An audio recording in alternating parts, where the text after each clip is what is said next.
everyone. Thank you so much for attending Evolve's first medical career fair. So before we get started, the board panelists and I will quickly introduce ourselves. So I'm Caitlin, one of the founders of Evolve. I'm Isha, and I'm also a founder of Evolve. I'm Ria, and I'm the Director of Outreach at Evolve. I'm Anushka, and I'm the Director of Marketing at Evolve. I'm Ninya, I'm one of the marketing members at Evolve. And I'm Pranathi, and I'm the Director of Curriculum. And now all the panelists will introduce themselves. Okay, so I think I'll start because I think I'm first on the list. So I'm Dr. Elana Miller, and I am a psychiatrist. I practice integrative psychiatry. So that's essentially combining traditional approaches, prescription medication, with alternative and complementary interventions. So nutritional interventions, exercise, lifestyle, diet, supplements, herbal plant-based medicine.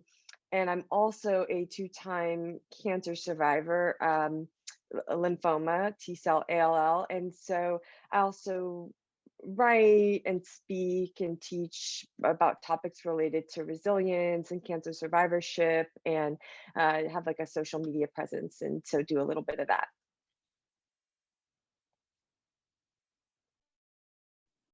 I will jump in next. Hello, everyone. My name is Isabel Delwel. I'm a third-year Ph.D. in Microbiology and Immunology at Stanford. I study viruses. I study how viruses evolve or change when they are when they transmit from you to me or within ourselves, so from our brain to our gut. Thank you. Hi, I'm Dr. Jessica Darusz. I am a second-year neurology resident. So I just graduated from medical school like 2 years ago. So I'm starting my training in neurology this year. I haven't chosen a specialty yet, but I'm interested in sports neurology. I really want to work with people who have endured concussions and traumatic brain injuries and things of that nature, and hopefully work with a lot of athletes in the future. Thank you to all the panelists for introducing themselves. So we will now begin asking each of the panelists a series of questions, and Isha will get us started. So the first question is, what sparked your interest in going into the field that you're currently in and or studying? Should we go in the same order, or does the order matter? Or? I think we should. Okay, yeah, so it'll make it easier, right? Yeah, okay, so I'll start.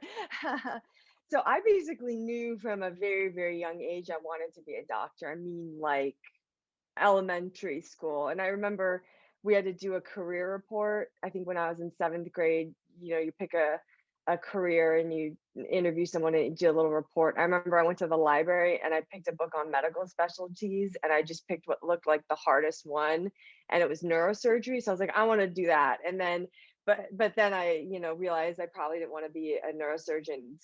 It's very interesting but very difficult.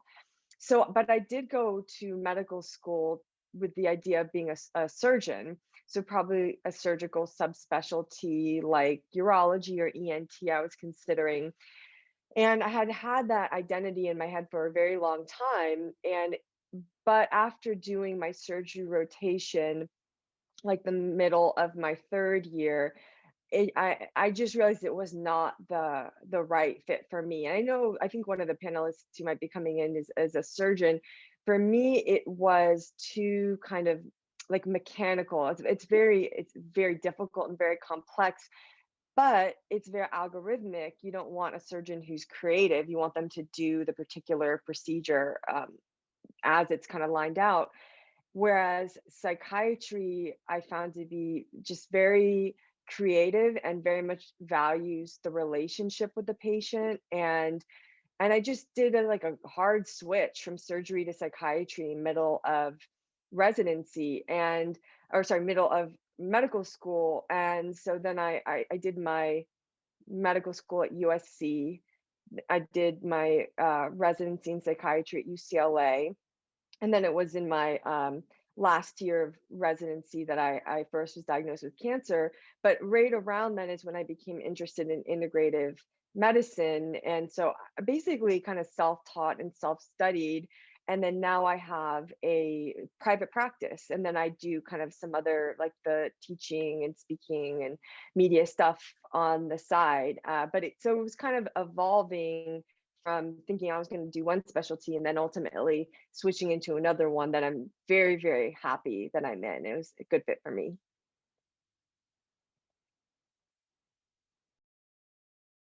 I will jump in.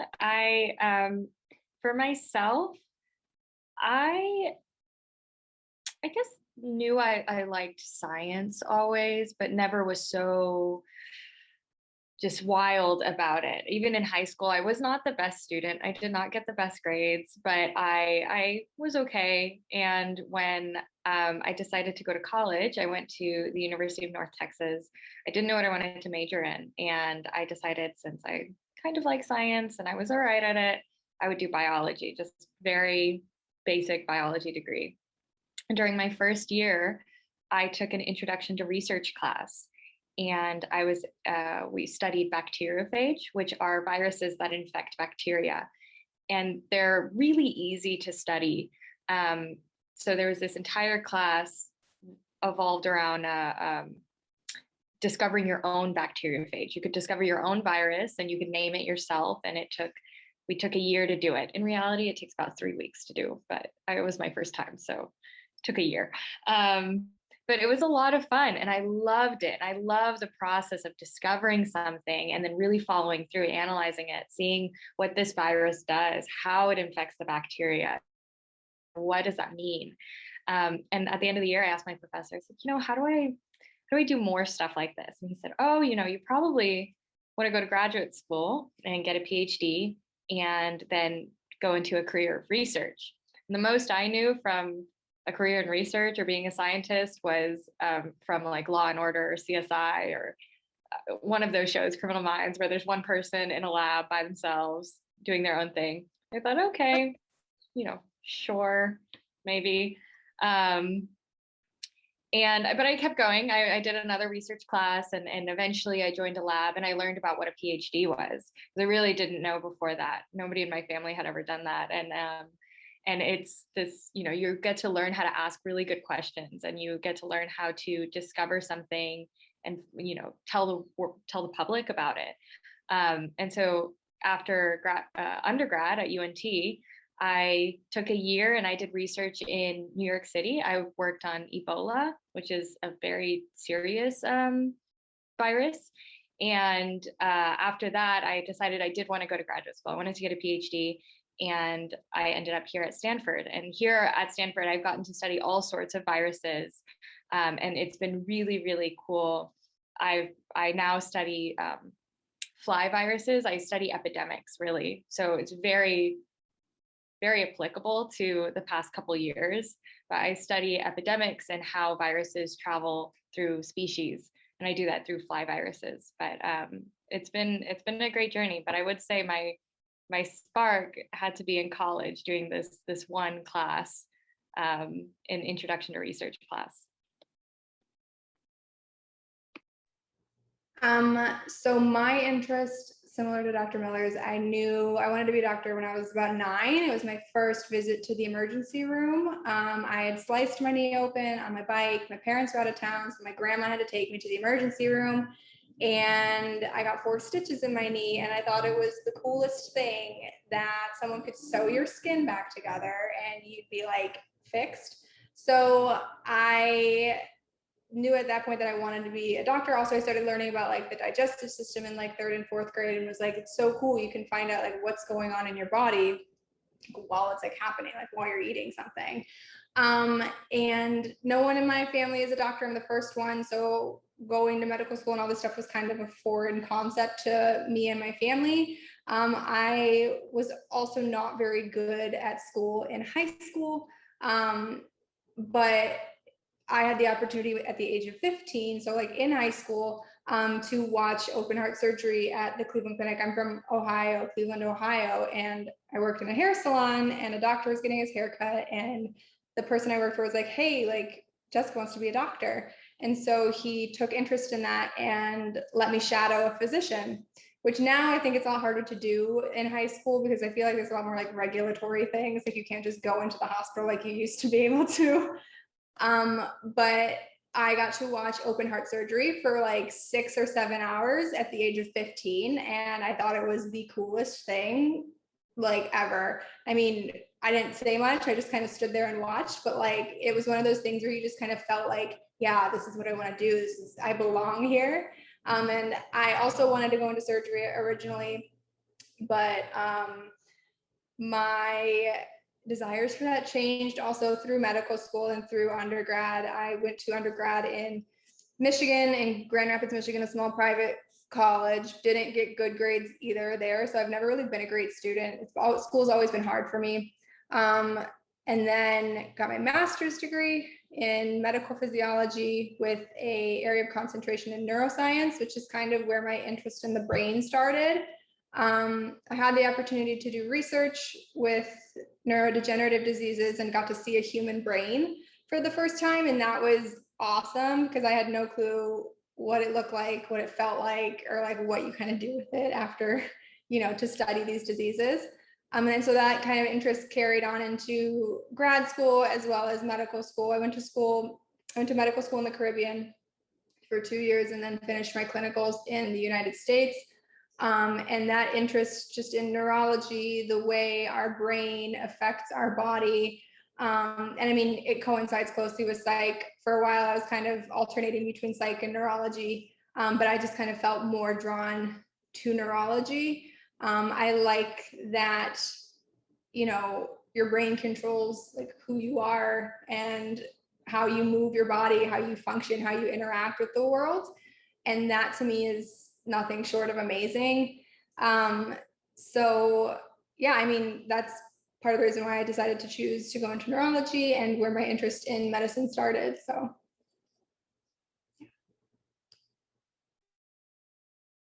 Okay, so our next question is related to the college application process, but I believe most of you already touched on that. So maybe if you had anything to add about like some unique experiences in high school that led you to choosing your specific college and major, you could talk about that. So I did my undergrad at Harvard, and so I was a pretty good high school student, but then when I got to college, I did find it very challenging because I'm in high school I didn't have to study that much to do well, and then I got to college and everyone's just totally brilliant, and I would say a very average Harvard student, but then I was still did well enough. I was able to get into USC for medical school, but actually I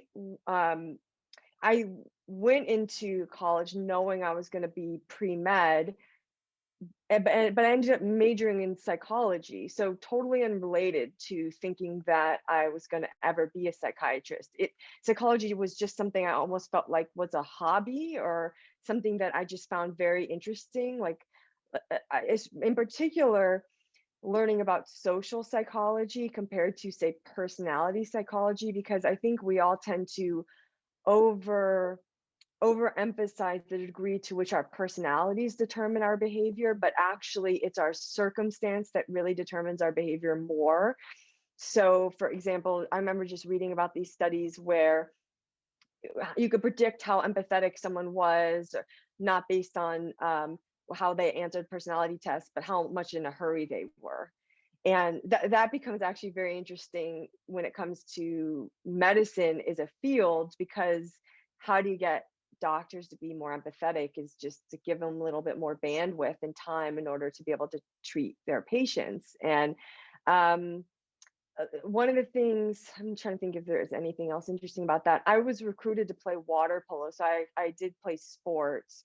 I was not a very, I was good enough to get recruited, but I was always kind of proud of my ability with sports because it was something I was not naturally gifted at all and just did through hard work. And so I think that regardless of what field you go into, or if you end up going into a science or like a STEM field, having a non-science, non-medicine interest is kind of really going to serve you. I'll talk about that more when we go over the there's a question about like what you would tell your high school self. So I'll kind of talk a little bit more about that later. Yeah.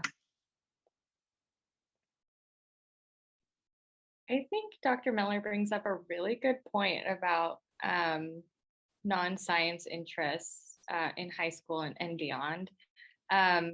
Because I always thought that I needed to be, I thought once I got into college, I really needed to stay on the most, medical focused track if I wanted to do medicine, or research focused track, and I couldn't do anything outside of that. I had to do the best in that. And once I decided to go to college and go to get a biology degree, I thought the same thing. I immediately kind of siloed myself, or really just narrowed my view of my future and my career. And so something that I would say for the college application process is to, yes, like, talk about all the parts of yourself, the holistic view of who you are. You'll have multiple. My cousin just applied to college last year, and there are way more essays than I had when I applied to college. But you get to talk about so many different parts of yourself, and you should indulge that. There's this, Dr. Miller's comments reminded me of this really good book, which is kind of like, I think every med student has to read this, but it's called When Breath Becomes Air by, what is the author's name? Paul Kalanithi? Kalanathi. Kalanathi, yes. So good. First of all, the book is fantastic, but he was a English major as well as a biology major, I think, in college, but really indulged himself in his writing. Highly recommend the book.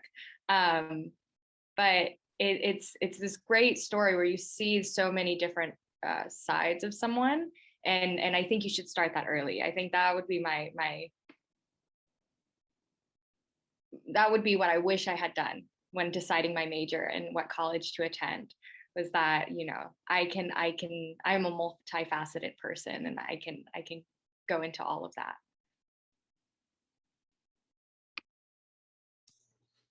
So I guess, like, when applying to college, at least for me and my experience, like I said previously, I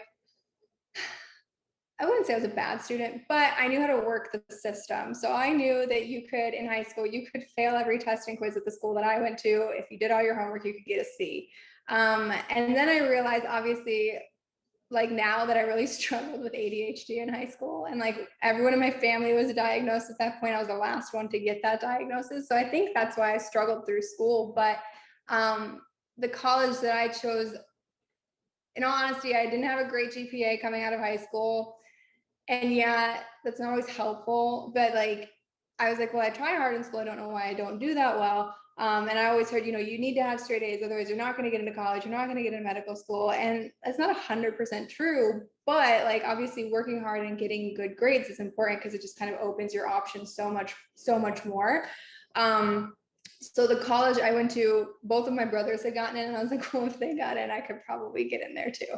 So that was my rationalization for where I applied and why I applied to what is now Calvin University. It was Calvin College in Grand Rapids, Michigan. Going into school, I knew I wanted to go into biology or pre-med, but I also took AP German in high school. So I was actually a double major in biology and German. And because my school was a liberal arts college, it helped, because that German major that I had, like, helped cover a lot of like literature courses and stuff like that. Allowed me to go to Germany during undergrad. But I mean, when applying to colleges, I think something that's important is an environment that is encouraging to you, like, to do what you actually want to do, to have people in the support for whatever you think you might want to go into initially, or like what you might want to switch your major into, because a lot of people do change their major. I knew I wanted science, and I knew I wanted to go into like pre-med, like I said, but I'm also happy that I had that other major in German, just because it kind of broke up the monotony of like just only science classes.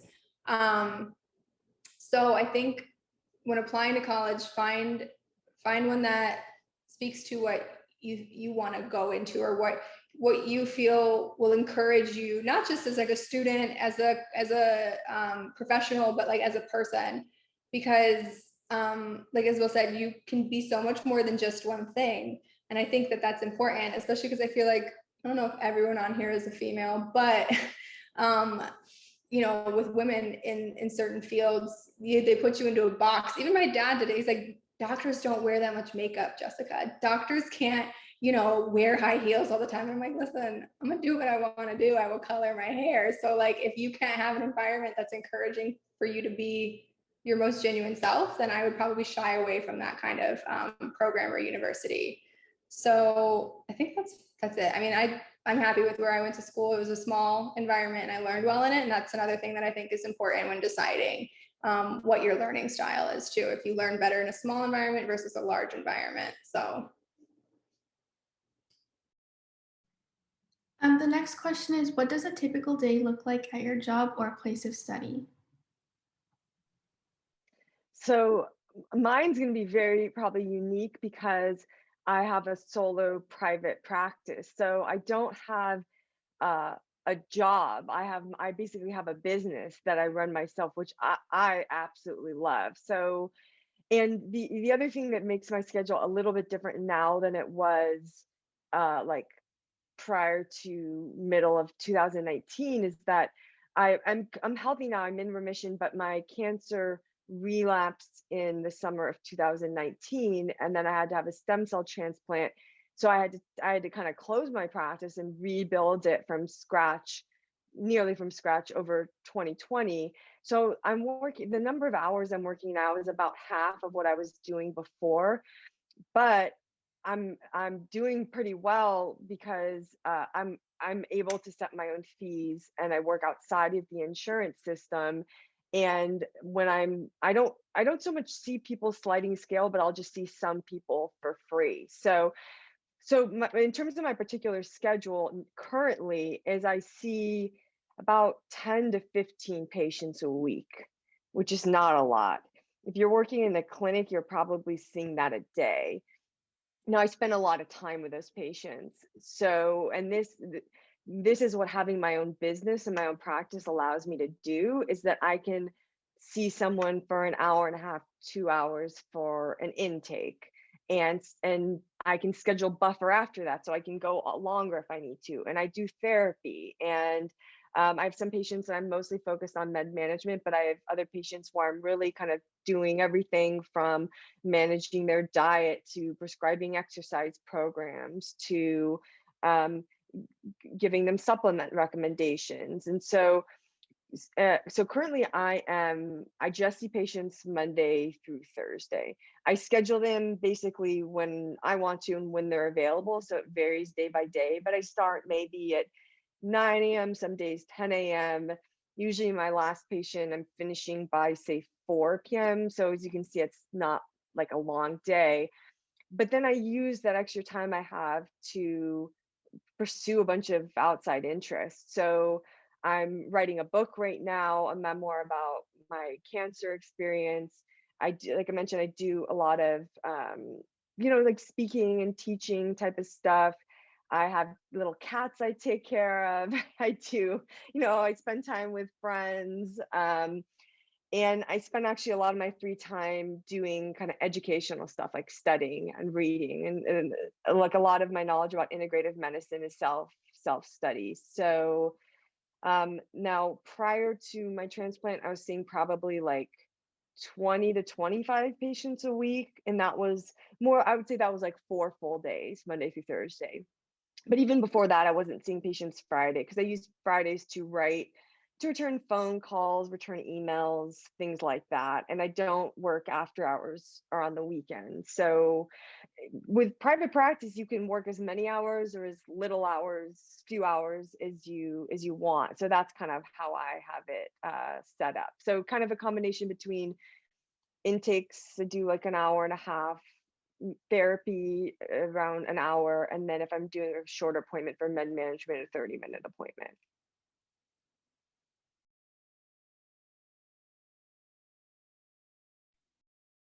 So for myself as a graduate student, I have a lot of flexibility with my typical day. I suppose I don't have a typical day. I really the my days are driven by what I want to do and what I've agreed with my advisor that I will do for that quarter or however. So I do a lot of wet lab research. So a lot of research with my hands, a lot of experiments that um, I'm either waiting for the experiment to finish to go back to do it, or I'm scheduling my experiments. But I also do a lot of theoretical work. So I think about the theory behind the questions I'm asking with viruses, and that requires a lot of reading and a lot of writing. Um, so really, my days are what I make them. The past year or so, I spent almost all my time at home because of the pandemic and because I needed to stay home. And so I did a lot of reading and writing, and that could involve, waking up at 11 and starting, or maybe starting my day at 11. I don't usually wake up that late, but or waking up early and starting right away in the day, ending at 3, ending at 6, really whatever I decide for it to be. It's a little bit the same now that I've gotten back to doing in the lab, wet lab experiments. I can see ahead about, let's say, 2 weeks at a time, what my week's kind of going to look like, and I can plan my experiments accordingly. If I don't want to go into lab at 6 a.m., I can plan around that. If I, want to work 6-hour days, I can do that. I have a great advisor that lets me do that. I feel often in graduate school, there's this culture that graduate students need to bust their butt and really work every hour of the day. So then eventually they can get out and they'll have understood the struggle of research or something. I don't think that's true. I don't think that's a requirement. I also do not work on the weekends, or I try not to. I don't really work in the evenings either. It's really, really important for me that I don't do that. So I work hard during the day, but I give myself a lot of flexibility to not work outside of hours that I don't want to. And that's really nice. But I would say on a day that I am going to lab, I usually head in around 9:30 or so, and I've set up my questions. I know my experiments that I'm going to ask. I might purchase some things for my experiments. And then I'll start working with my flies. And I love to go to lunch with my lab mates or my boss, where we get on really, really well. So we'll always take breaks to get coffees and lunches, which is really nice. And then we go back to it and we just read, write, do experiments, so on and so forth, I suppose, until the PhD is done, which for me might be a few more years, but it's a lot of fun. I really, really enjoy being a graduate student right now. But that's pretty much my day. So my schedule is completely the opposite. For those of you, if you are interested in pursuing a career like in medicine, you have undergrad, you go to medical school, which is 4 years, and then you do residency. Residency is very hectic. You have an intern year, which I just finished this past year in June.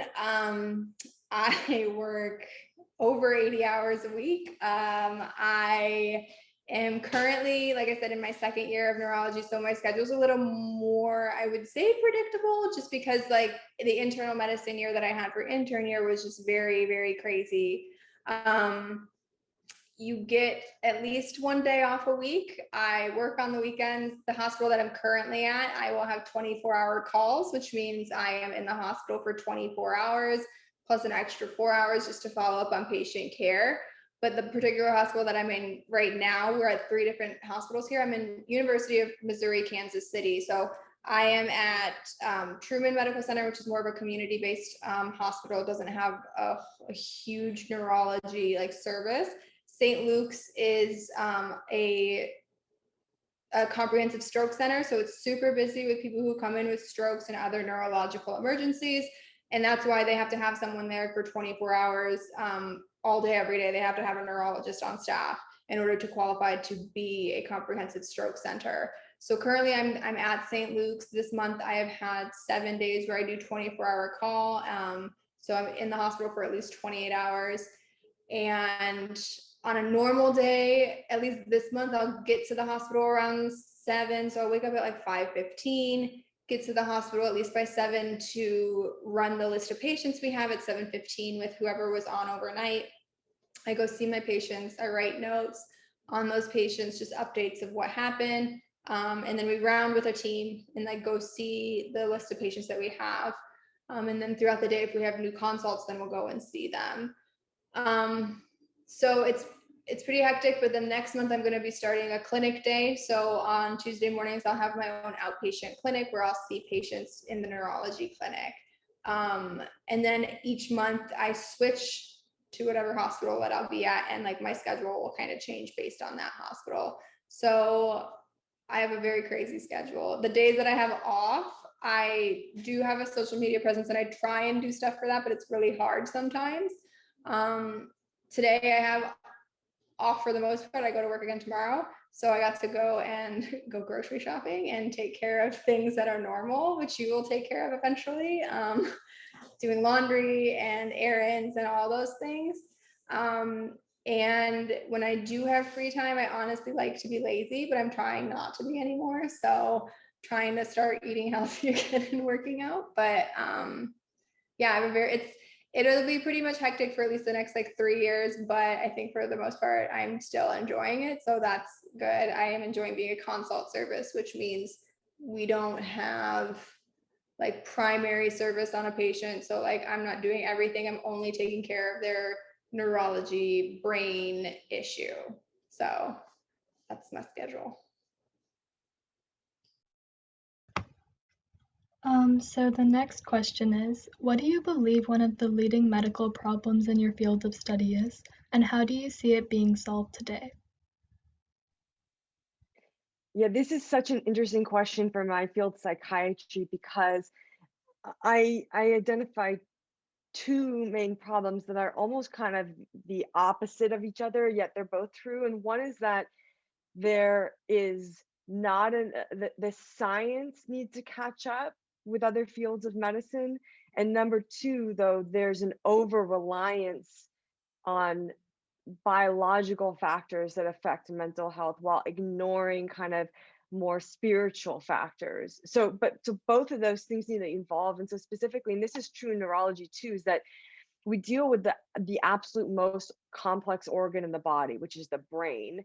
But even more so than that is the mind, is how does the brain even lead to the mind? I mean, it's almost a philosophical question, like what is consciousness? How do the neurons in our brain create our emotional states, create consciousness, create kind of our whole sense of self and our whole sensory experience? And in psychiatry you treat things like depression or anxiety, and so not only kind of what goes wrong that leads to those problems, but what goes right for people who are particularly happy, and like how do you cultivate happiness? So because the brain is so complex, our understanding of it is, say, way behind our understanding of the heart or the liver or other organ systems. So I kind of described that we're in like the Wild West with psychiatry. So psychiatry now is kind of like where surgery was at the turn of the last century, where you didn't have antibiotics and you used ether for anesthesia. And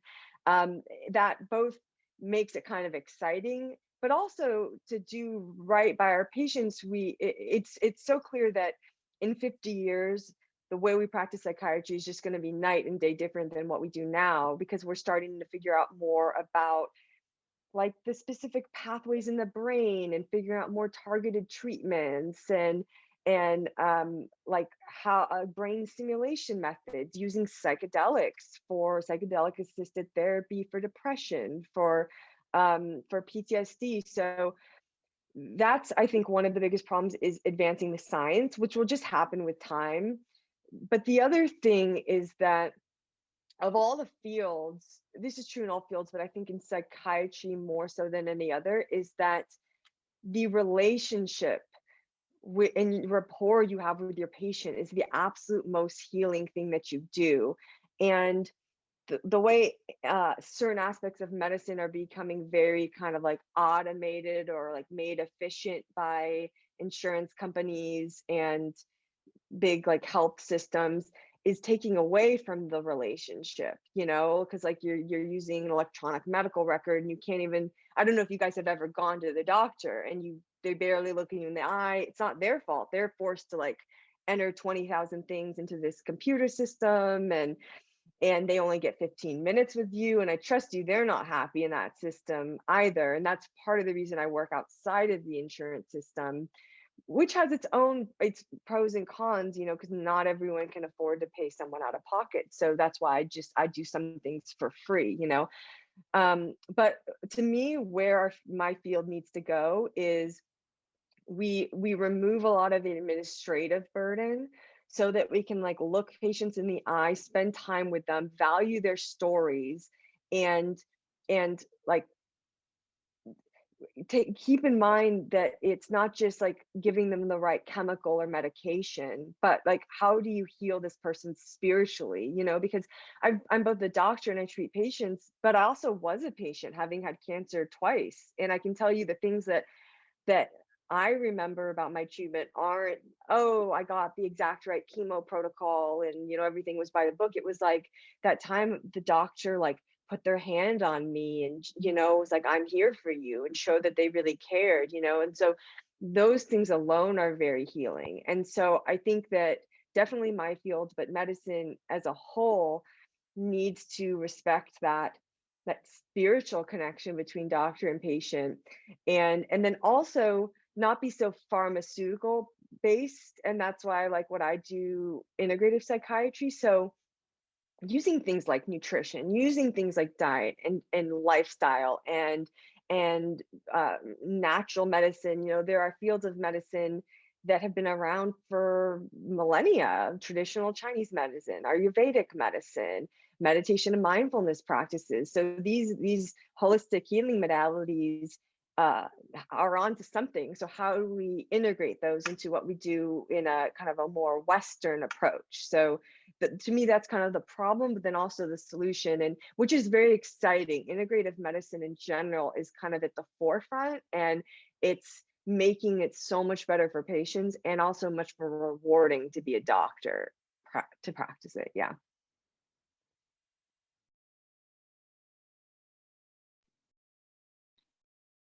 What's funny in research is I think every scientist thinks that what they're studying is the most pressing problem. As that's it. There's nothing more, and maybe I'm very in line with that too, because I study, by training, I'm a molecular virologist, so I study some of the smallest parts and movements between viruses.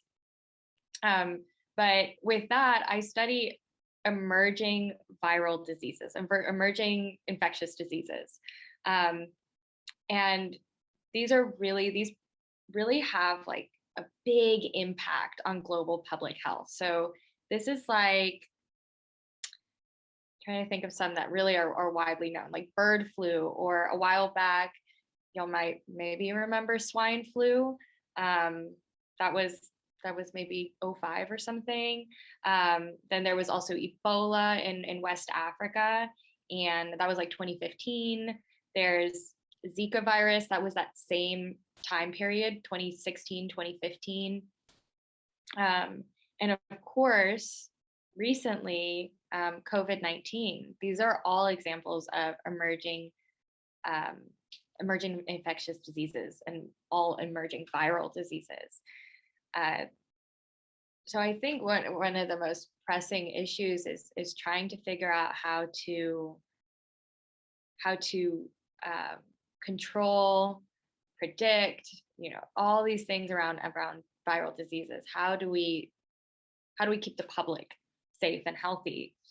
And along with studying these viruses and understanding how they work on a molecular level, which is what I do, the development of different drug treatments, vaccines, this is really important. But for COVID-19, there was a really fast turnaround with the pandemic starting and vaccines becoming available. That's not typical with viral diseases.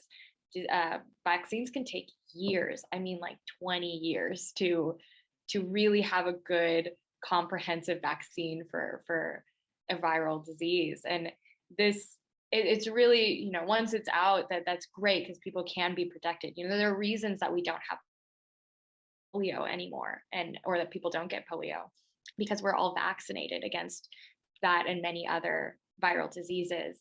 But I'd say in that same sense, on the other hand, I think science communication is has a huge area to be filled in public health. When we're speaking about public health, science communication is really important. Obviously, the topic of vaccines is kind of hot in the past few years, and it's become very debatable. Maybe it's always been debatable, but I haven't seen it as so debatable in the past. But now it's really important that scientists are able to communicate with the public about, how viruses work, how vaccines work, every aspect of that. What is an epidemic? What does that really mean? And I think that's a really important thing for scientists to take on. We largely do publicly funded research. So our research is funded by the public. We should be able to communicate that with the public, what we're doing, without using the most complicated verbiage, because we've been studying it for years. Not everybody has. I don't know anything about photography. And so if somebody was being very specific with me about photography, I might not know what's going on. But if they're able to explain it to me in a way that I understand, then I have a better appreciation for it. And I think that's the same thing with science. So along with needing to develop treatments for these emerging viral infections, being able to share that with the public properly is a really important aspect of science as well.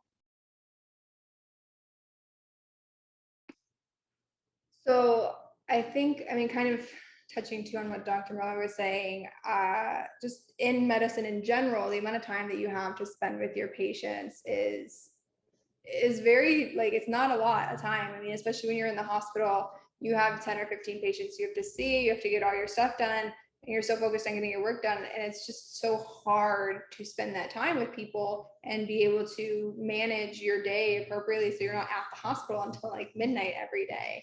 But I think last year or so, something that I realized just in medicine in general, I think it's just health literacy in your patients, especially when you're treating, for instance, I have one hospital that I'm at that's a community-based hospital. The other one is more of a private hospital. And for me, it's just actually spending the time with your patients and explaining something in a way that makes sense, because and also Isabel touched on this as well, just the verbiage of what you're using isn't common in everyday conversation. Even, like I said, I'm the first doctor in my family, so having to talk to my parents about things, and my aunts and my uncles, in the last week, my dad has had a stroke, my aunt has had a stroke, so it's been crazy, having to explain what the doctor has said, but also just how it's so much more common for someone to walk out of a doctor's office confused about what's happening than they are to feel confident, yeah, I totally know what we're doing with my health now. It's not common.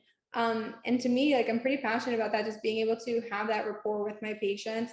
But also, I think in the world of neurology, a lot of what we're doing is risk management for disease, strokes and other things like that.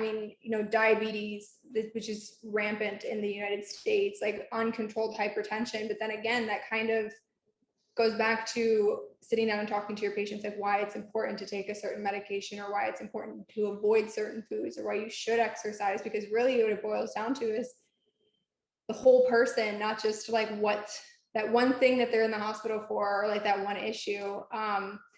And I find that that's probably one of the bigger issues just in medicine in general. I think neurology, honestly, there are so many things that are coming up with respect to multiple sclerosis and drug development that are really exciting. The area that I want to go into, which I said was sports neurology and head injuries, the psychiatric implications of that as well, I think is important. And a lot of appropriate treatment of like kids who have endured concussions and not been dealt with appropriately, which I find is an area that's also growing, which I'm, like I said, super interested in. But I really feel like overall it's just health literacy and having time to talk to your patients and explain things so that they're confident in what's happening with their healthcare and that they can partake in their healthcare instead of just letting their healthcare happen to them. If that makes sense, but that's what I kind of feel is a big issue. Yeah, thank you all for your insightful responses to the last few questions. So for the next question along the lines of the previous one, what has been the greatest challenge you have personally faced at your job or place of study, and how have you been able to overcome it? So for me, I was thinking about this question in advance, and I was like, I don't currently have any problems because my work is so but that's because I've already gotten through the hard part, which is med school and residency. So like everything you're hearing about residency is true. For me, it was the last 2 years of medical school and the first 2 years of residency were really, really challenging. And I'm someone who never had a shred of doubt about wanting to be a doctor. And I would fantasize about quitting, but I'm so, so glad I saw it through.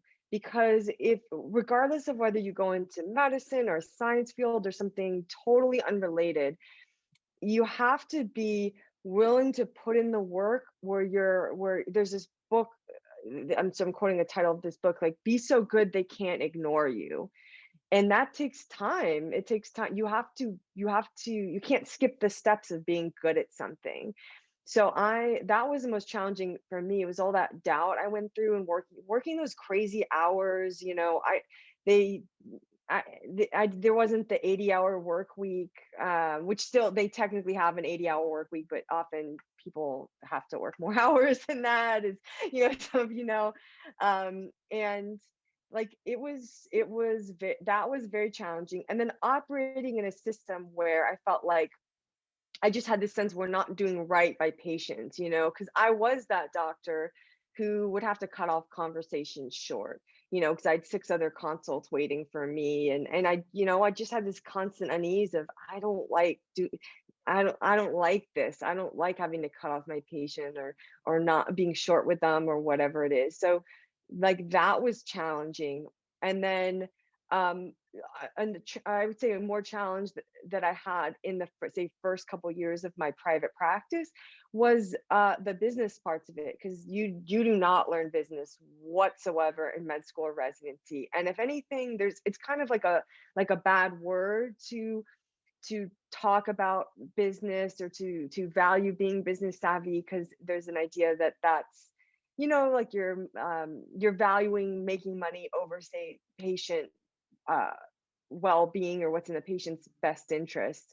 What I've actually found though, so that was isolating in the sense I had to learn a lot of things on my own, and I don't have a lot of other doctors that I can talk to about business related stuff, because like at they're just not so interested, or it's kind of looked down upon in, say, academic medicine.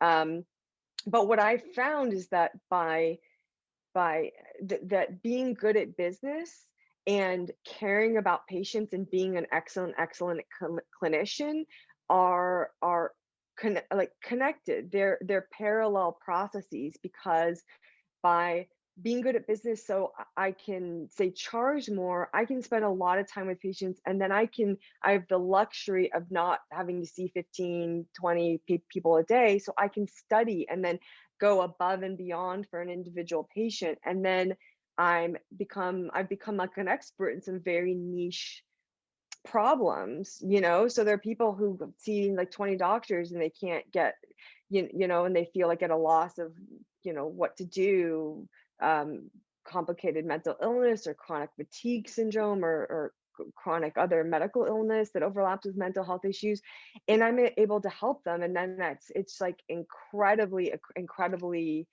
rewarding. So I would just say that for me, those were the challenges, like just getting through the training.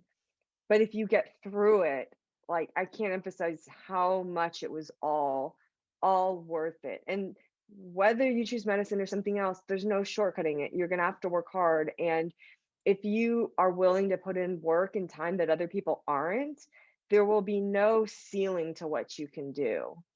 Like, that's how I feel my work now. I could do whatever. It's only limited by my own desire and my own willingness to kind of put in the time. But that's very rewarding. And so, like, to me, it was like all worth it. Yeah.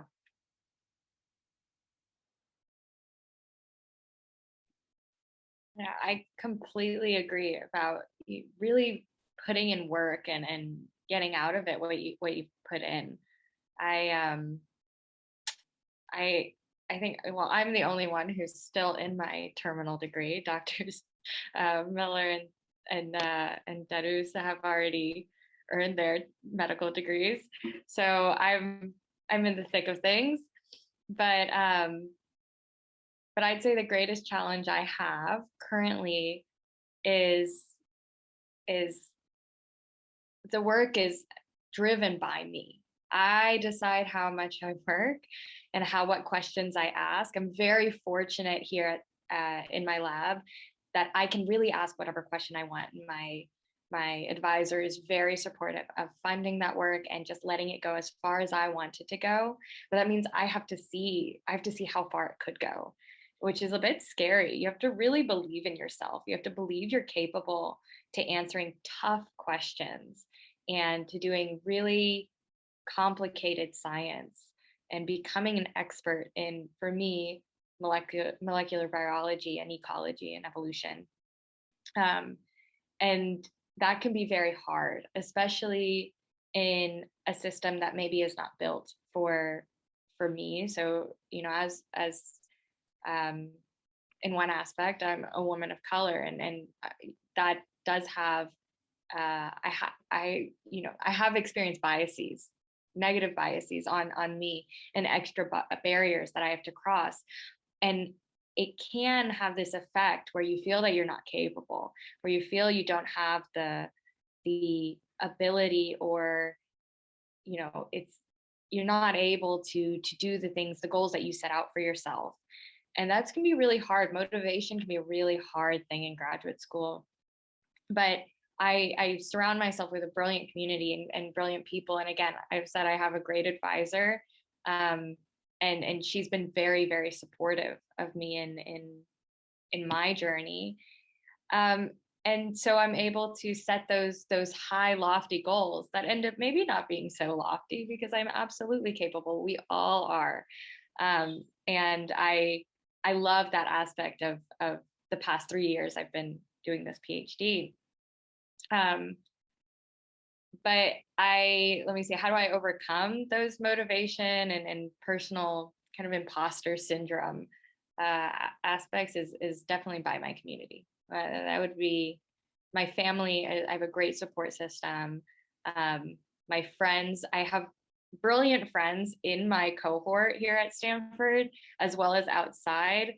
I mean, the funny thing is, once you're in medical school or graduate school, a lot of the people that you work with, you realize you're going to work with them in 20 years as well. Like, you might have collaborations, you might see them again. And so you realize it's so amazing to meet people that are like doing something completely different from you, that you might benefit off of each other in 10, 20 years. As well as, outside of science too. It's great to get to talk to all sorts of people I'm doing. And that really helps motivate me to keep going. Like, even this context, I'm thinking about my own problems that I'm having in lab experimentally. And those experimental problems are never as big as the personal ones that I put on myself, that I can't do this. And I don't know if I'm gonna succeed. Because once I start doing the science, I'm like, oh, I've got this. This is totally great. And I love asking these questions. This is so amazing. So the technical challenges are the easy challenges to face in school, and I imagine research going in the future.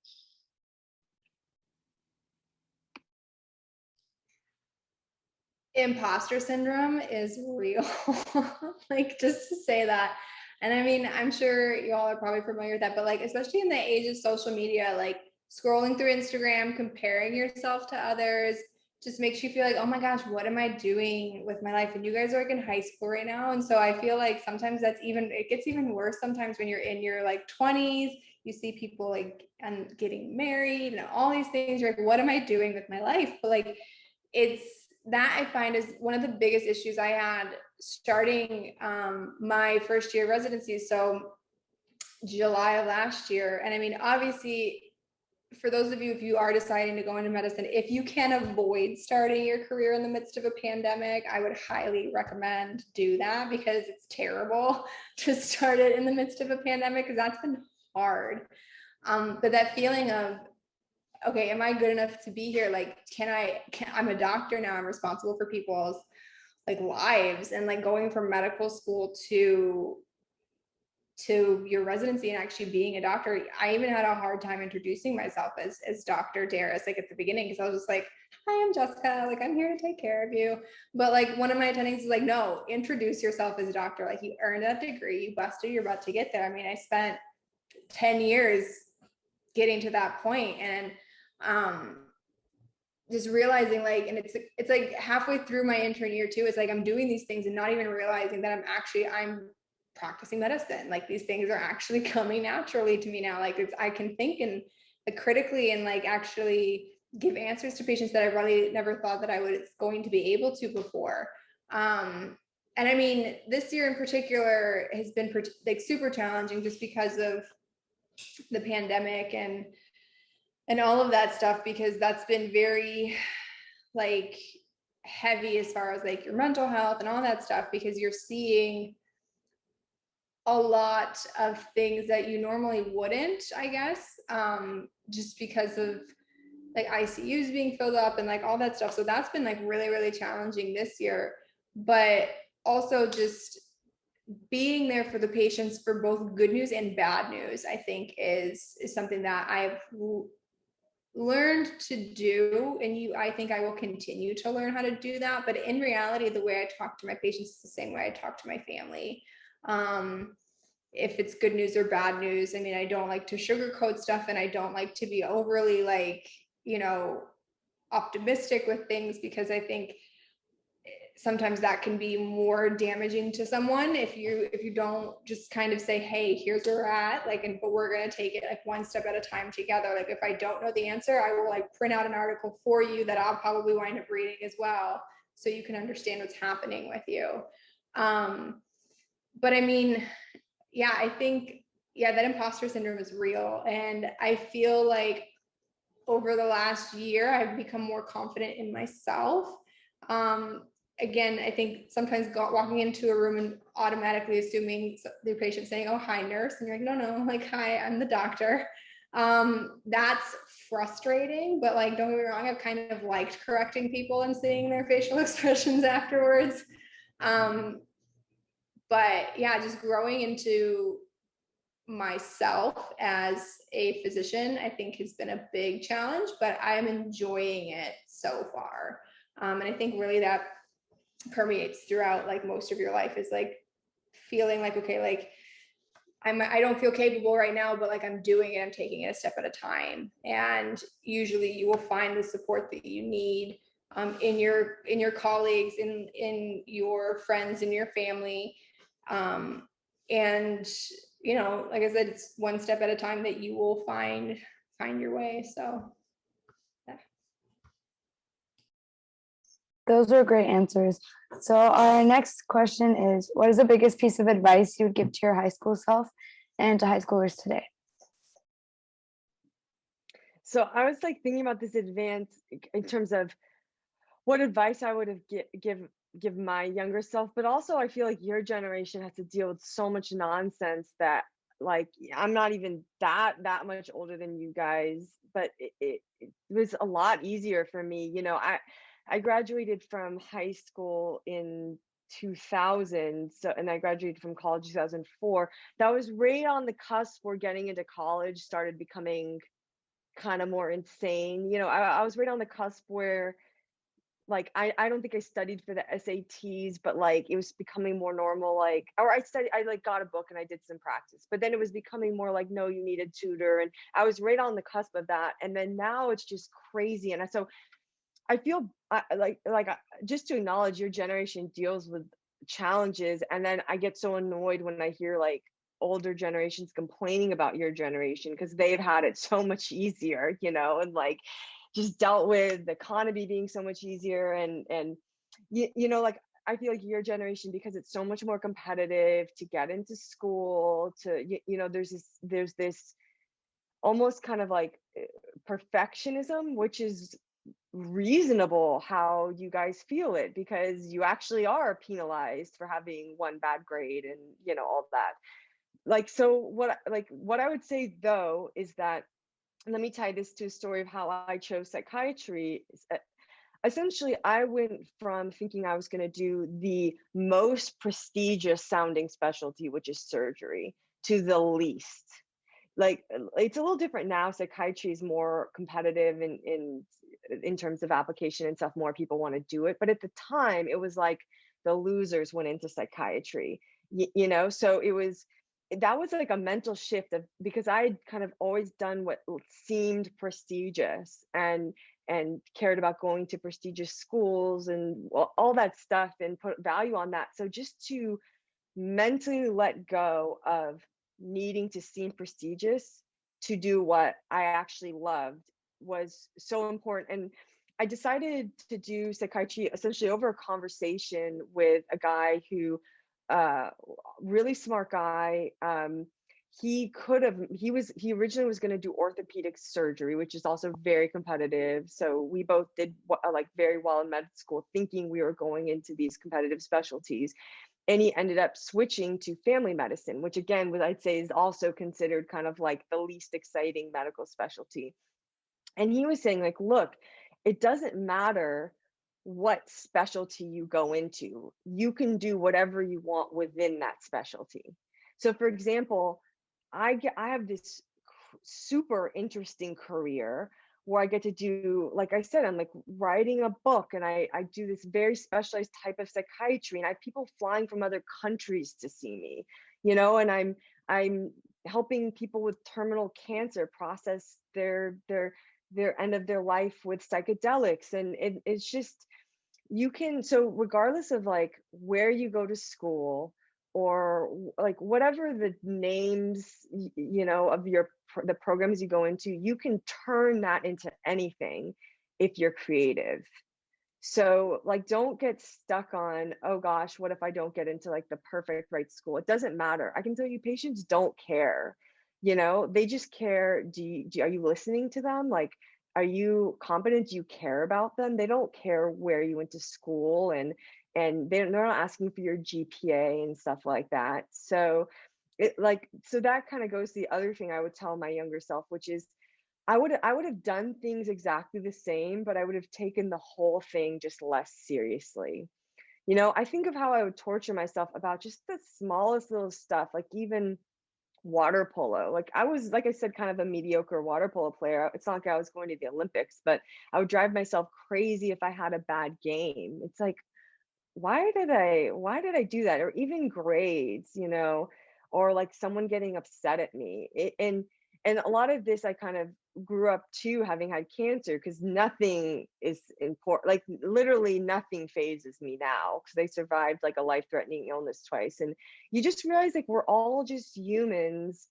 The people who criticize you are just dealing with their own stuff. Like, and people just like, the people who might be judging, or even the people who are kind of deciding your college applications, they don't know. They totally recognize it's harder to get into school than it was for them, So do the steps that you need to do well, work hard. It's not like we've all kind of said, it's not, there's no shortcut around putting in the work, but none of it is life or death. Like, there's nothing that you do that can't be reversed, like that you can't undo, or that you can't change your minds later. So like, it's just, everything is lower stakes than it feels like it is. And then the last thing I'd say is that I would recommend doing a non-science major. If like you will learn science or medicine in medical school, in your PhD program, in whatever degree you get, you will never have a chance to like learn English or writing or like a humanities. Like I studied abroad in Mexico. That was the best like experience of my entire life, you know? So do all that stuff in college that college is your only chance to do, because you will learn, like if you go to medical school, you'll learn medicine. You don't need to pre-learn it, you know? And so like, yeah, those would be my things I would tell my younger self.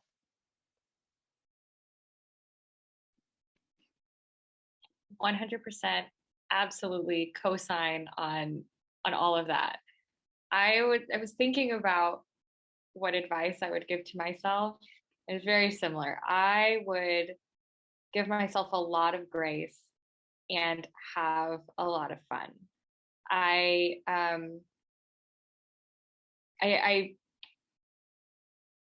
didn't mention this earlier, but I had like a 40-year life plan when I was in high school. When I was in middle school, really, I was like 10 years old. And I just knew exactly what I was going to do, exactly how I was going to do it. A bit of a stereotypical immigrant. Like I was going to be a medical doctor or an engineer or a lawyer, but I decided on being a doctor because, you know, obviously somehow science was in there. And I had this plan, like I was planned out to a T. I had it written down exactly what I needed to do, when I needed to do it. And every year I would just update it.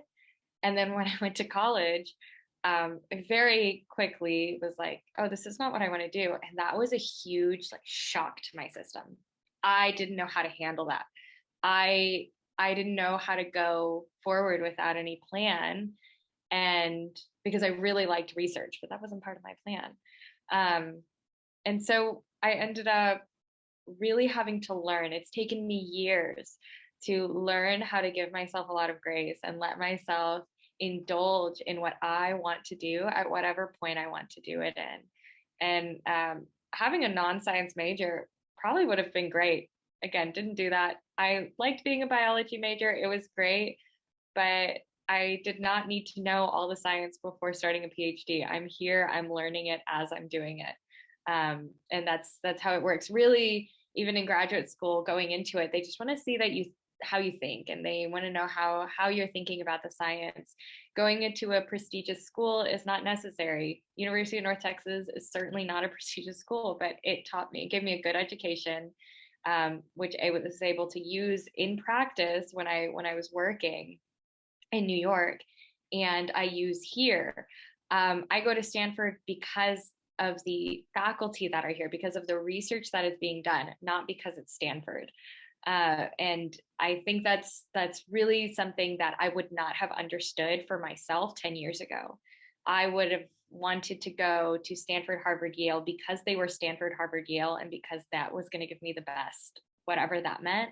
And that's certainly not the case, especially with a medical degree or a PhD. You will become an expert in that subject no matter where you're going to school.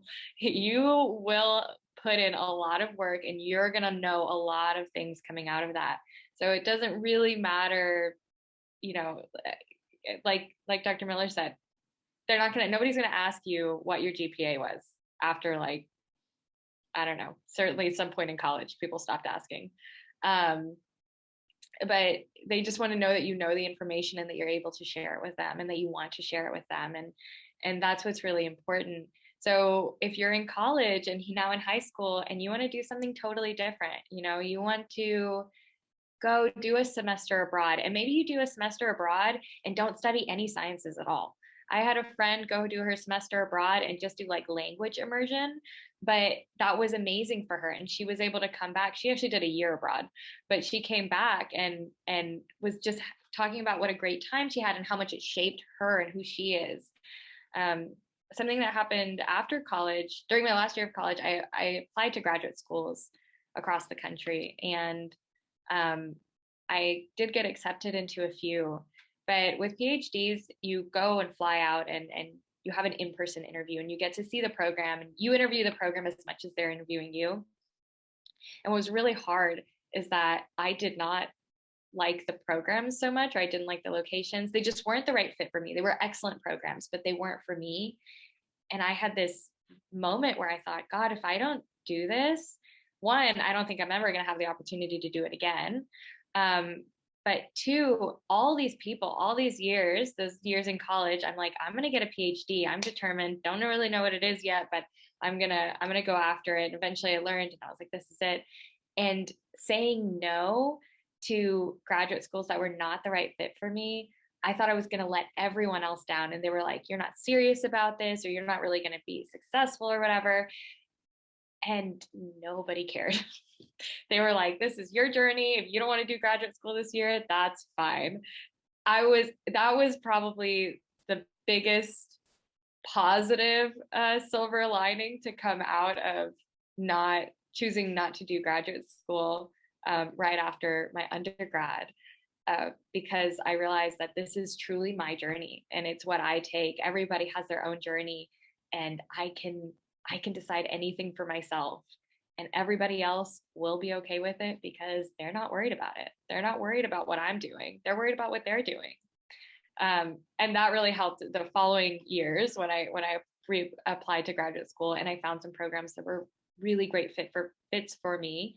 And eventually I settled on Stanford. I thought, this is the perfect place for me. And it has been since then, because I'm really driving it with myself, with what I want. And it can be little ones too. I just wanted to be in a place that had good weather. Bay Area, great weather. So that's just like a little thing that I got to choose for myself because it affects me and no one else.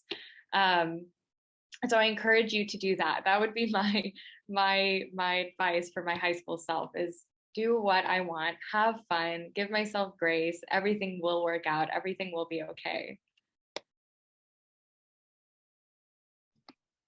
I think for my high school self, I would say also, yes, be kind to yourself. Like if something doesn't go your way. I also, had a plan for my life, wanted to go to medical school and all that stuff. But I mean, I graduated high school with like a 2.8 GPA, which is not exactly stellar. But it was funny because I was taking like honors English and like all this stuff. And whenever I tell people what I wanted to do, they'd look at me like, yeah, sure. All right.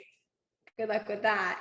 But like not listening to the people who don't think that you can do it, but also understanding that if you do run into a bump in the road, which I did, I mean, first semester in college, I failed chemistry. And my advisor at the time was like, yeah, so medical school is not happening for you. You should probably choose something else. And I didn't like that answer.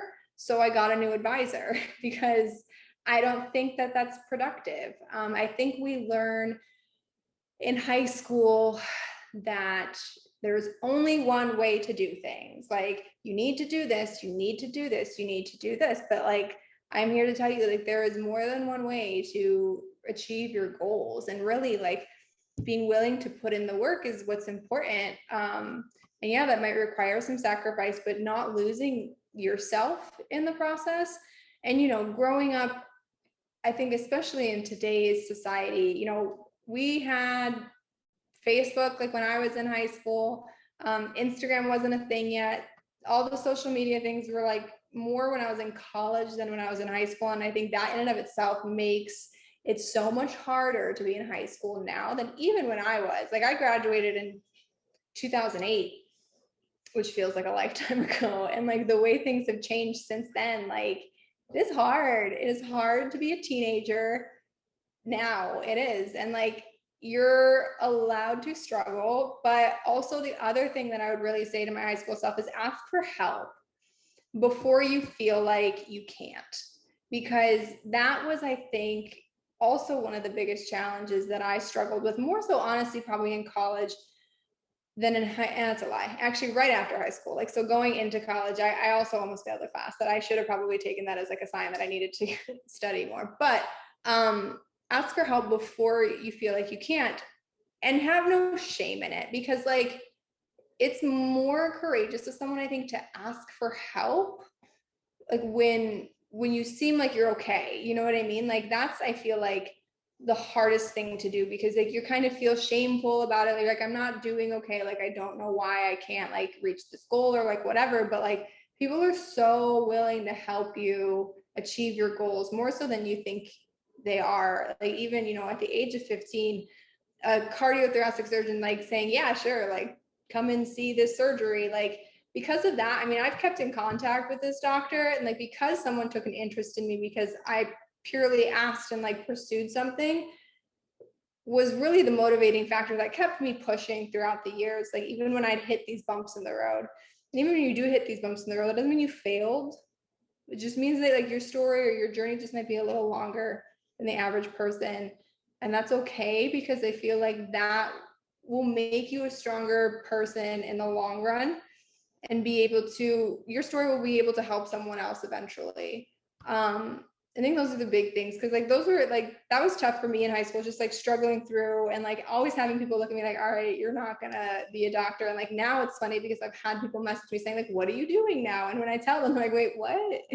You're doing what now? And I'm like, yeah, like I'm a doctor. I told you I was gonna do it. I wasn't lying. So if you want to do something, just work hard. I mean, you don't have to be a straight A student. Yes, it's helpful to have good grades. Work hard, try and get good grades. It's helpful.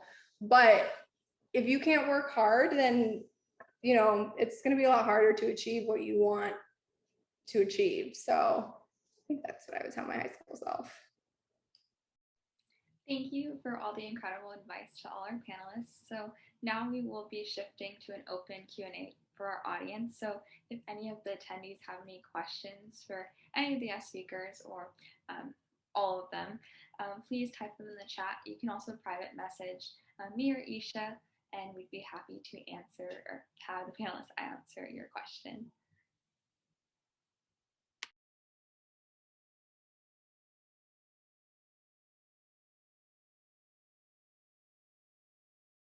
In the meantime, while people, okay, there is one that just popped up. So this question is for Isabel.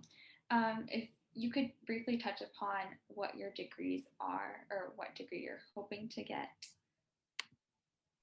Sure. A short answer, I suppose. I have a Bachelor of Arts in Biology from University of North Texas, and now I'm getting my PhD in Microbiology and Immunology.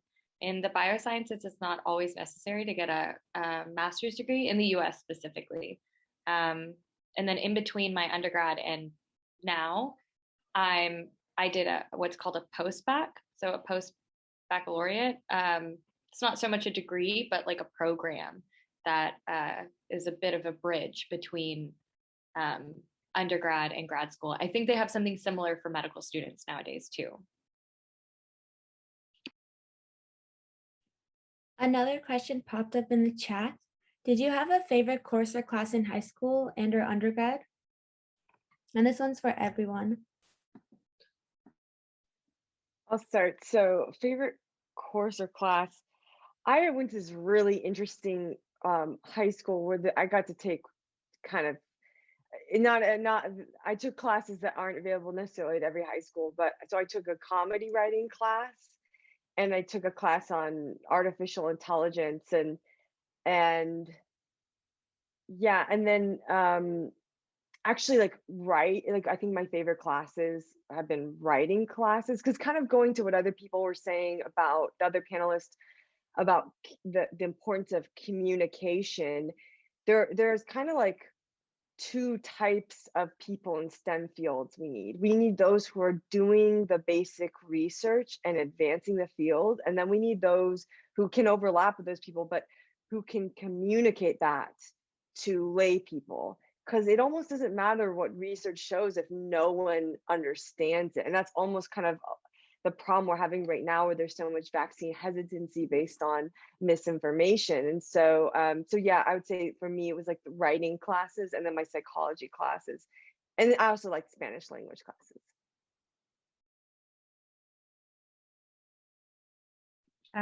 For myself, I had a really great professor for an ethics and science class. I wasn't expecting, I had to take this course. We had to take a humanities related to our degree course. So I took ethics and science, and it was so interesting because we talked about all these different, usually either novel or controversial, I suppose, mostly medical procedures or things that have been studied in the past. And then we talked about we talked and wrote about how people think about these problems and what are the ethical dilemmas with science and medicine. It was so interesting to me. And I had this wonderful professor who I should reach out to just because I still think about this class.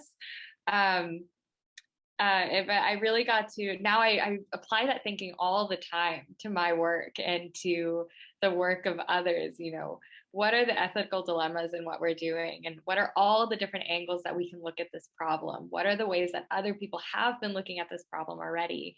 So that class specifically just really, I forget what the phrase is, it takes the cake with all my classes, as well as that introduction to research class, just because that really sparked my interest in research-based science. But I would say definitely take some classes that are not typical for your degree, because they can be some of the best.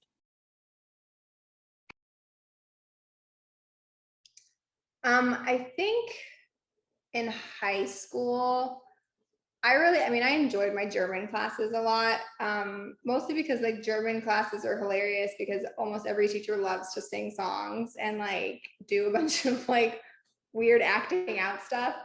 And I really enjoyed them in college as well, because I continued that through college because I had a degree in both German and biology. And I mean, to be honest, like my German classes tended to be, this is bad saying this, but like my blow off classes, purely because I didn't have to work as hard in them. But that's also because the professors were also so amazing. And we also did like a lot of literature. Granted, it was all in German, but like I love the literature classes. I love poetry. I took honors AP English in high school.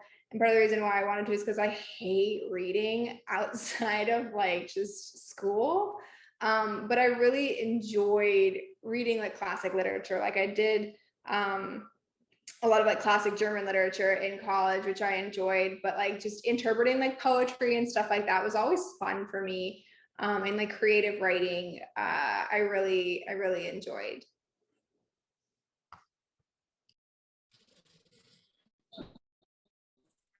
Hi, this is Sarita. I'm I live in Rivermark, and I see these girls who are organizing growing up. Great session, girls.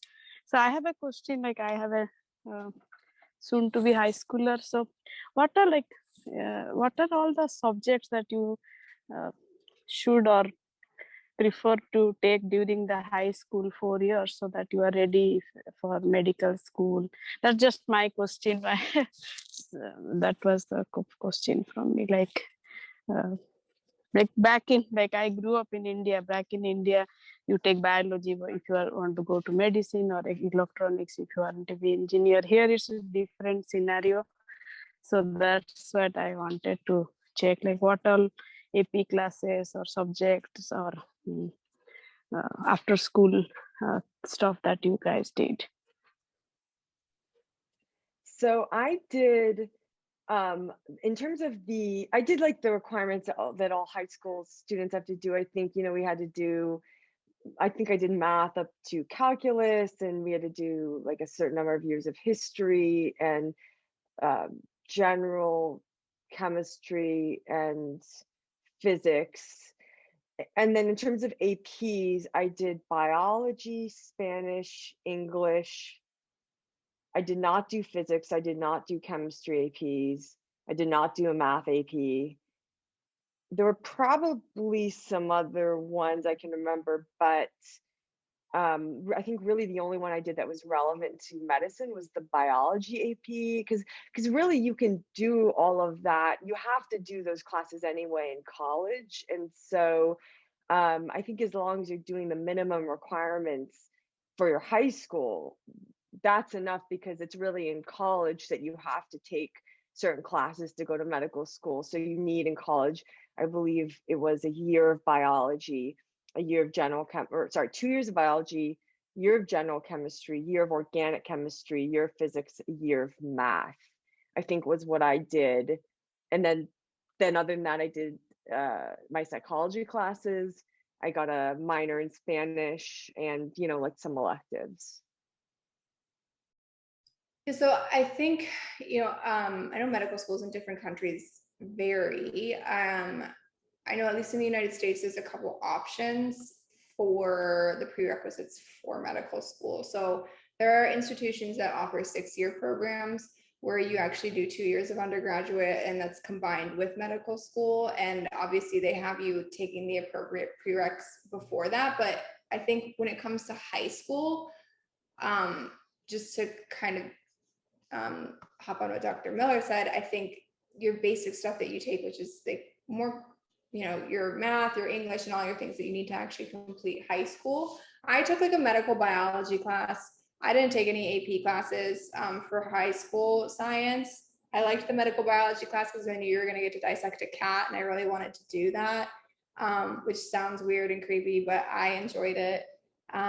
So I don't know about high school, but I think if you're planning on going to medical school, that there are 2 options. You can look into 6-year programs or just the regular 4-year undergraduate degree and then apply to medical school. And usually, your advisor should tell you, it's some biology classes, like you said, general chemistry, organic chemistry, biochemistry, physics, and a math class as well. I don't know if calculus is required anymore. I think it was previously, but I think that's kind of phased out. They're really like more putting a stress on biostatistics now, I think, compared to calculus.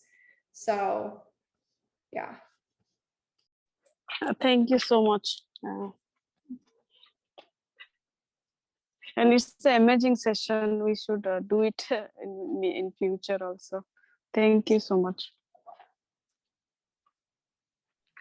Another question that popped up, this is for all the panelists. If you guys have done any past internships, and if so, how did you land the internship?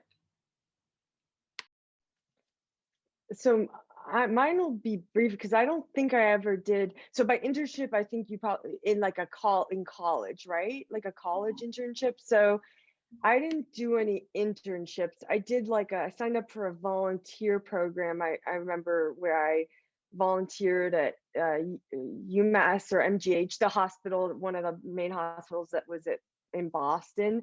But I really did not actually do much medically related until I got to medical school. So I don't have any advice for getting an internship, unfortunately. I did do an internship. I did one in college, and I think now people do more than one. But I did, it was called the Howard Hughes Medical Institute Exceptional Research Opportunities Program. They don't have that program anymore, but they might have another internship.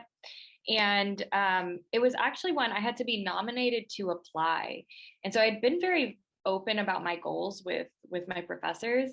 And one of my professors, he was allowed to nominate 2 students to apply to this fellowship, and he selected me as one. And it was super exciting. I applied my sophomore year of college and I got rejected. And then the next year I told him I wanted to do it again. He could only nominate 2 students, by the way. There's my undergrad was huge. But I was very firm in my goals, and I said, I'd like this opportunity again. And so he nominated me again, and I got the internship. It was quite a prestigious internship, and it really helped. It helped me a lot. It helped me learn a lot of skills because my undergrad at the time wasn't a research institution. Now it is, but it wasn't at the time. And so I was able to go to a research institution. I went to Fred Hutch Cancer Research Center in Seattle. I worked on influenza. And it was an amazing opportunity, and I did it for a summer, and I came back, and I really knew I wanted to do research, even though it was an incredible, hard summer to do work. But I think the what I could have also done is apply to many internships. I think nowadays people apply to maybe 30 internships or so. They apply to a ton. and then they get a few offers back and they select from there. I'm a program leader for a summer research program at Stanford, and this is what many of the students have done. And during that summer, you do research and you learn about what graduate school is like. And after your 8 to 12 weeks, you go back to your home institution and you get to continue doing research there. But I would say how I landed it was just by being really talking to my professors that had already been through the system, or maybe know some opportunities that I didn't, like this internship that I did. And that professor, he was great to really set off my career.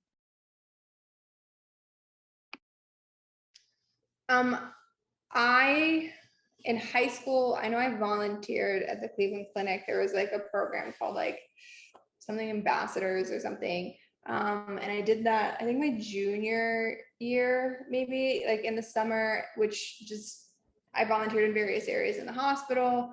But I mean, I would recommend also, like, if you're still in high school, I wish you guys all are, sorry, but like if you go to your doctor's office, honestly, if you tell them that you're interested in something like in medicine and like ask if you can shadow instead of an internship, sometimes that can also be a good option.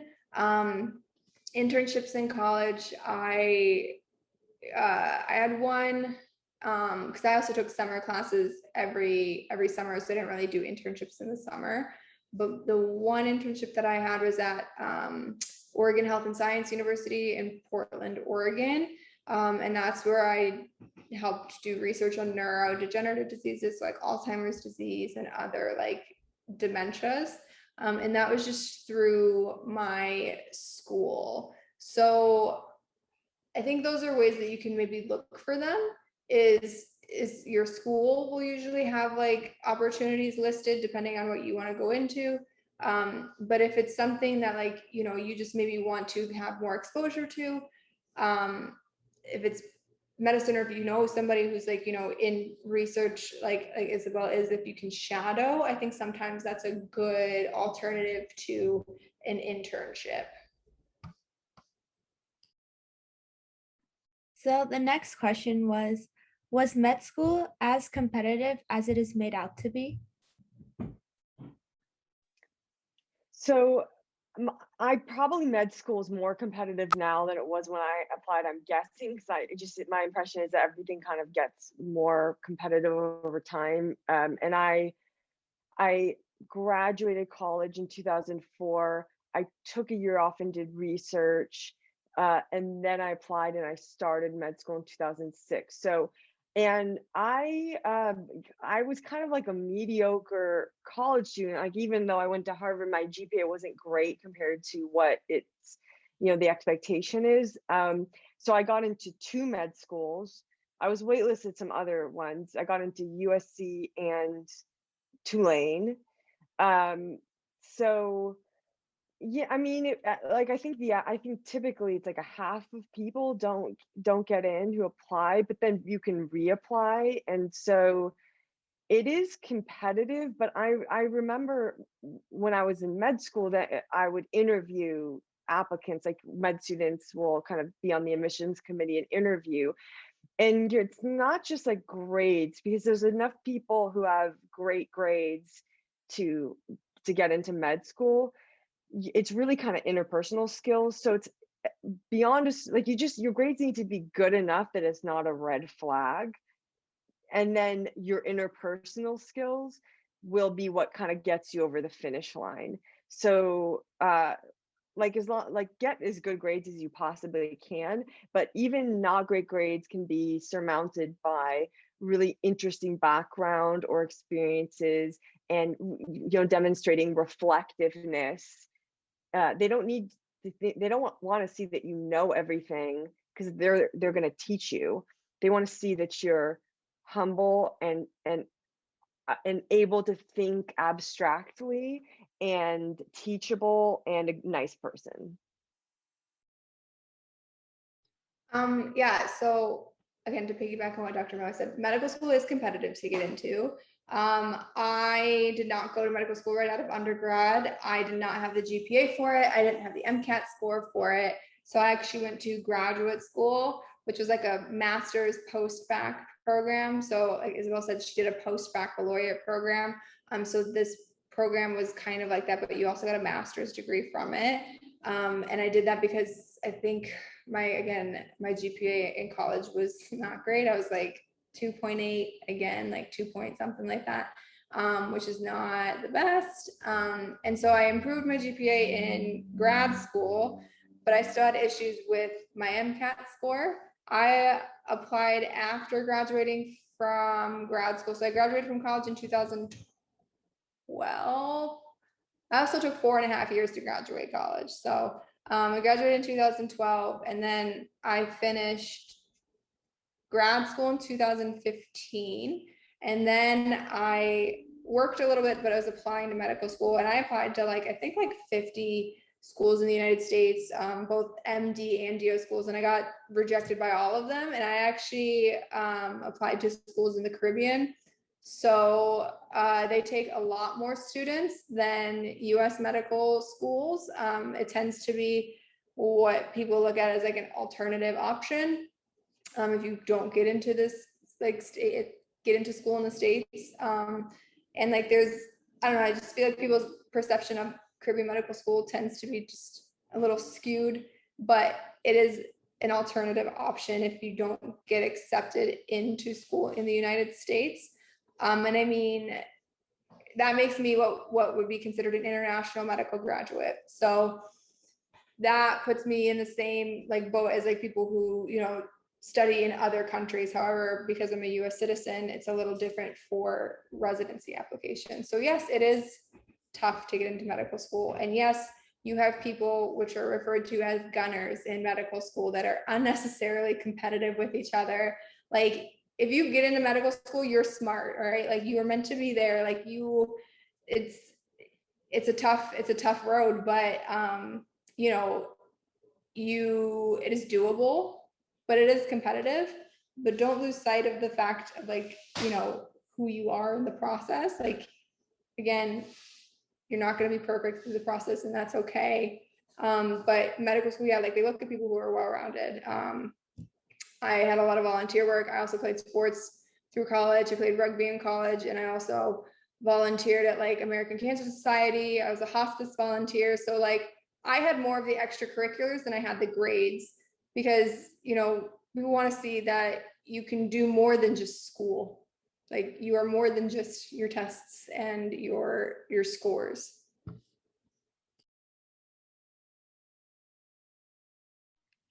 Thank you for all the responses once again.